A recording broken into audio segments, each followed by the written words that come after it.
யார் ஒருவர் தனக்கு பிடிச்ச விஷயத்தை மட்டுமே செய்து கொண்டிருக்கிறீர்களோ செவச்சவே நல்லா அழகா செம்மையா இருப்பீங்க. ஹீரோ மாதிரி இருப்பீங்க, ஹீரோயின் மாதிரி இருப்பீங்க. இங்க ஆனாங்கிறதா முக்கியம். ஆனா உடம்புல ஏகப்பட்ட நோய், மூட்டு வலி, முழங்கால் வலி, இடுப்பு வலி எல்லா நோயும் இருக்கும். எவனை பத்தியும் எவ்வளோ பத்தியும் கவலையே பட மாட்டாருன்னா இந்த சாமியார் பின்னால சுத்துறது, யோகா கிளாஸுக்கு போறது, இந்த மோட்டிவேஷன் கிளாஸ் போறது, எல்லாரும் குழப்பத்துக்கு வந்திருப்பீங்க. தம்பி நீ இப்ப என்னதான் சொல்ல வர? உலகத்தில் இருக்கிற எல்லா நல்ல விஷயத்தையும் ஒன்னா நடக்கிற ஒரு நேரம் உங்கள் மனசுக்கு பிடித்த மாதிரி வாழும் நேரம் மட்டுமே. யார் ஒருவர் தனக்கு பிடிச்ச விஷயத்தை மட்டுமே செய்து கொண்டிருக்கிறீர்களோ நீங்கள் ஹாப்பியாக வாழ்வீர்கள். ஹாப்பின்னா ஆனந்தம் தான். உங்களுக்கு நோயே வராது. செவச்சவே நல்லா அழகா செம்மையா இருப்பீங்க. ஹீரோ மாதிரி இருப்பீங்க, ஹீரோயின் மாதிரி இருப்பீங்க. அழகா இருப்பீங்க, நோயே வராது, செம எனர்ஜி இருக்கும், எப்பவுமே பவர்ஃபுல்லா இருப்பீங்க, நிறைய பணம் இருக்கும், படுத்தா தூங்கிடுவீங்க, நினைச்சதெல்லாம் நடக்கும். நல்லா புரிஞ்சுக்கங்க. மனசுக்கு பிடிச்ச வேலையை மட்டுமே செஞ்சுக்கிட்டே இருந்தீங்கன்னா நீங்க உங்களுக்கு நோயே வராதுங்க, ஸ்ட்ரெஸ்ஸே வராதுங்க, கவலையே வராதுங்க, கோபமே வராதுங்க, அப்படியே பயங்கரமா இருப்பீங்க. ஆனா இங்க ஆனாங்கிறதா முக்கியம். ஆனா கூட இருக்கிறவங்க எல்லாம் டென்ஷனா இருப்பாங்க. ஆமா, உங்களுக்கு பிடிச்சதை மட்டும் செஞ்சுட்டு இருந்தீங்கன்னா கூட இருக்கிறவங்க பிடிக்காதா இல்லையா? சில விஷயம் டென்ஷன் ஆவாங்களா இல்லையா? சரி, இப்படி வருவோம்.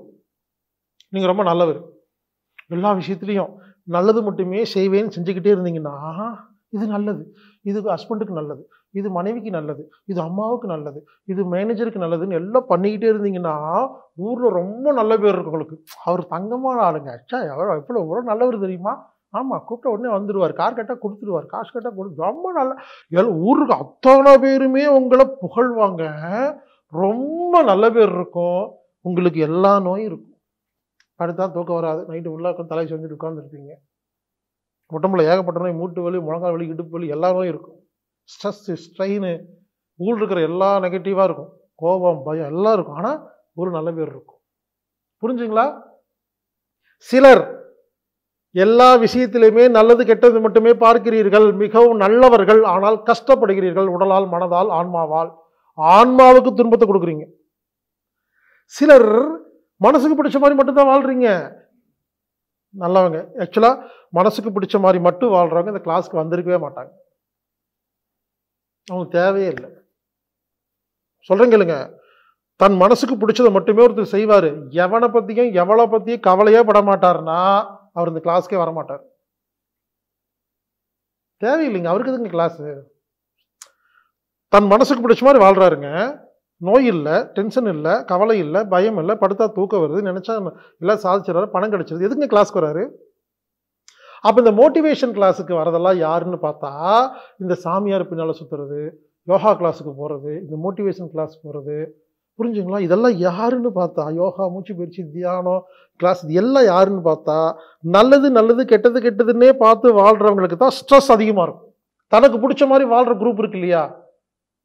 அது அவங்க வீட்டில் ஒன்று இருக்கும். ஒரு மனைவி இந்த கிளாஸ் அட்டன் பண்ணியிருப்பீங்க, இந்த கேட்டகரியாக இருப்பீங்க. உங்கள் ஹஸ்பண்டு எனக்கு வேறு வேலை இல்லை, உனக்கு வேணா அட்டன் பண்ணு, அவர் வாட்டி சுற்றிட்டு இருப்பார். எங்க ப்ளீஸுங்க வரமாட்டார். ஏன் வரமாட்டாருன்னா அவர் பிடிச்ச மாதிரி வாழ்றாரு. இது கிளாஸு, தயவுசெய்து கூப்பிடாதீங்க, உங்களுக்கு தான் கிளாஸ். எல்லார் வீட்லேயும் ஹஸ்பண்டோ, ஒய்ஃபோ, அம்மாவோ யாரோ ஒருத்தருங்க தனக்கு பிடிச்ச மாதிரி வாழ்ந்துட்டு இருப்பாங்க. அவங்கனால மற்றவங்கெல்லாம் பிடிக்காம வாழ்ந்து கிளாஸ்க்கு வந்துட்டு இருப்பீங்க. அவங்களெல்லாம் கூப்பிடாதீங்க, வேண்டாம். அவங்க சந்தோஷமாக தான் இருக்காங்க, உங்களுக்கு தான் தெரியல, அதான் கிளாஸ். எல்லாரும் குழப்பத்துக்கு வந்திருப்பீங்க. தம்பி நீ இப்போ என்னதான் சொல்ல வர? நல்லது கெட்டது பார்க்க சொல்றியா, பிடிச்ச மாதிரி வாழ சொல்றியான்னு கன்ஃபியூஸ் வந்துச்சா? இதான் கன்ஃபியூஷன். என்ன செய்யுதுன்னு தெரியலன்னா கன்ஃபியூஸ், குழப்பம். தெளிவான விளக்கம் சொல்ற கேளுங்க, நல்லா கவனிங்க. யாரெல்லாம் நல்லது கெட்டது நல்லது கெட்டது நல்லது கெட்டதுன்னு மட்டுமே பார்த்து வாழ்றீங்களோ உங்களுக்கு ஊரில் நல்ல பேர் இருக்கும், ஆனால் நீங்கள் நல்லா இருக்க மாட்டீங்க. எனவே இது தவறான வாழ்க்கைன்னு சொல்றதை விட இது சரியில்லை, அப்படி இருக்கக்கூடாது. அதான் ஸ்ட்ரெஸ், அதான் மன உளைச்சல். அவர் ஹெல்ப் பண்ண போனங்க, 50,000 கொடுத்த திருப்பி தரவே இல்லை, நீங்கள் தான் கஷ்டப்பட்டுருக்கீங்க கேரண்டி போட்டுட்டு. என் சொத்தையெல்லாம் பொண்டாட்டி போய் எழுதி வச்சுட்டாங்க, என்ன பண்ணுறது, என்னை மதிக்கிறதே இல்லைங்க. ரொம்ப நல்லவர், கஷ்டப்படுங்க. புரிஞ்சுக்குங்க. அப்போ மனசுக்கு பிடிச்ச மாதிரி மட்டுமே வாழ்ந்துருந்துருந்தா நீங்கள் நல்லா இருப்பீங்க, மற்றவங்க நல்லா இருக்க மாட்டாங்க. அப்போ எது கரெக்டுன்னு கேட்டீங்க, நல்லா புரிஞ்சுக்குங்க. இதான் கரெக்ட். அப்ப ஞானிகள் எப்படி தெரியுமா வாழ்வாங்க? சில இடங்களில் நல்லது கெட்டது பார்ப்பார்கள், சில இடங்களில் பிடிச்சது பிடிக்கல பார்ப்பாங்க. இரண்டும் ஈக்குவலாக வாழ்ந்தால்தான் மகிழ்ச்சி, நல்லது. மீண்டும் சொல்றேன், மனசுக்கு பிடிச்ச மாதிரி மட்டுமே வாழ்ந்தீங்கன்னா ரொம்ப நல்லா இருப்பீங்க. அது தவறு. ஏன்னா கூட இருக்கிறவங்க எல்லாம் கஷ்டப்படுறாங்க. எல்லாத்தையும் நல்லது கெட்டது பார்க்குற எல்லாரும் பாருங்க, நிறைய பேர் நான் பார்த்துட்டேங்க. ரொம்ப நல்லவங்களுக்கு தான் கஷ்டம் வருது. ஏன்னா நீங்க ரொம்ப நல்லவங்க, உங்களுக்கு பிடிச்ச மாதிரி வாழ்றதே இல்லை. இப்பொழுது சொல்கிறேன் கேளுங்கள். மனசுக்கு பிடித்த மாதிரி வாழும் நேரங்களில் மட்டுமே உயிர் வாழ்கிறது. செல்கள் தன்னைத்தானே குணப்படுத்துகிறது, நோய்கள் குணமாகிறது, நடுமண பதிவுகள் அழிகிறது, ஆன்மா தூய்மையாகிறது. புரிஞ்சுக்கங்க, மனசுக்கு பிடிச்ச மாதிரி வாழும் பொழுது மட்டும்தான் உலகத்தில் இருக்கிற எல்லா நல்ல காரியமும் நடக்குது. மனசுக்கு பிடிச்ச மாதிரி காரியம் அப்படின்னா என்னன்னு கேட்டீங்கன்னா, மெய் மறப்பது. அதாவது புத்திய மறக்கிற நேரமே மனசுக்கு பிடிச்ச மாதிரி வாழும் நேரம்.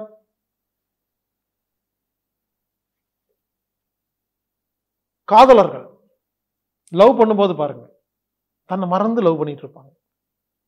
அப்ப ரொம்ப பிடிச்சிருக்கு. பாட்டி தன் பேத்தியோட பேரனோட விளையாடும் போது தன்னை மறந்து விளையாண்டு இருப்பாங்க, பிடிச்சிருக்கு. நடிகர், அதாவது நடிகர் பிடிச்ச நடிகருடைய படத்தை பார்க்கும்போது அடி ரசிச்சு பார்க்குறாங்க, பிடிச்சிருக்கு. அப்போ பிடித்த மாதிரி நேரம் என்னவென்றால் புத்தியை மறக்கும் நேரமே பிடித்தமான நேரம். அப்ப நீங்கள ஸ்ட்ரெஸ், மன உளைச்சல் ஏன் சொல்றீங்கன்னா, 24 மணி நேரத்துல உங்களுக்கு பிடிச்ச மாதிரி நீங்க வாழவே இல்லை. பிடிச்ச மாதிரி வாழாம எப்படிங்க சந்தோஷமா இருக்க முடியும்? அப்ப அப்படிதாங்க ஸ்ட்ரெஸ் வரும்.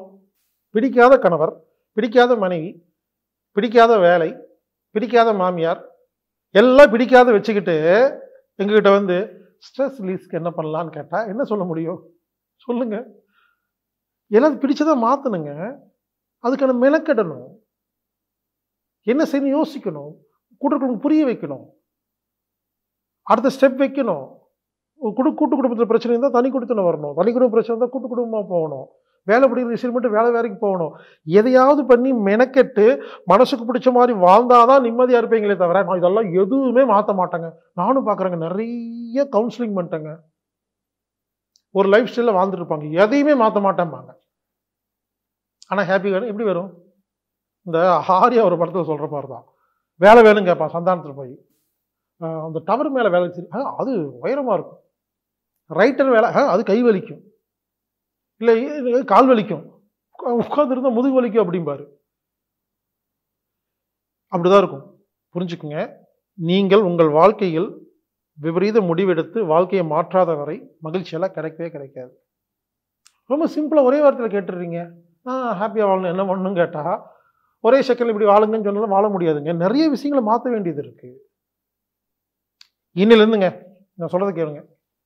இன்னிலிருந்து நீங்க புரிஞ்சுக்க வேண்டியது, 24 மணி நேரத்தில் எவ்வளவு நேரம் உங்களுக்கு மனசுக்கு பிடிச்ச மாதிரி வாழ்றீங்களோ, மனசுக்கு பிடிச்ச காரியம் செய்றீங்களோ, அப்பதான் ஹாப்பியா வாழ முடியும். அதுதான் நீங்கள் வாழும் நேரம், செல்கள் குணமாகும் நேரம், செல்களில் இருந்து குப்பைகள் வெளியேறும் நேரம், எலிமினேஷன் நேரம், மனம் தூய்மை அடையும் நேரம், ஆன்மா தூய்மை அடையும் நேரம், சக்தி அதிகரிக்கும் நேரம், உலகத்தில் இருக்கிற எல்லா நல்ல விஷயத்தையும் ஒன்னா நடக்கிற ஒரு நேரம் உங்கள் மனசுக்கு பிடித்த மாதிரி வாழும் நேரம் மட்டுமே.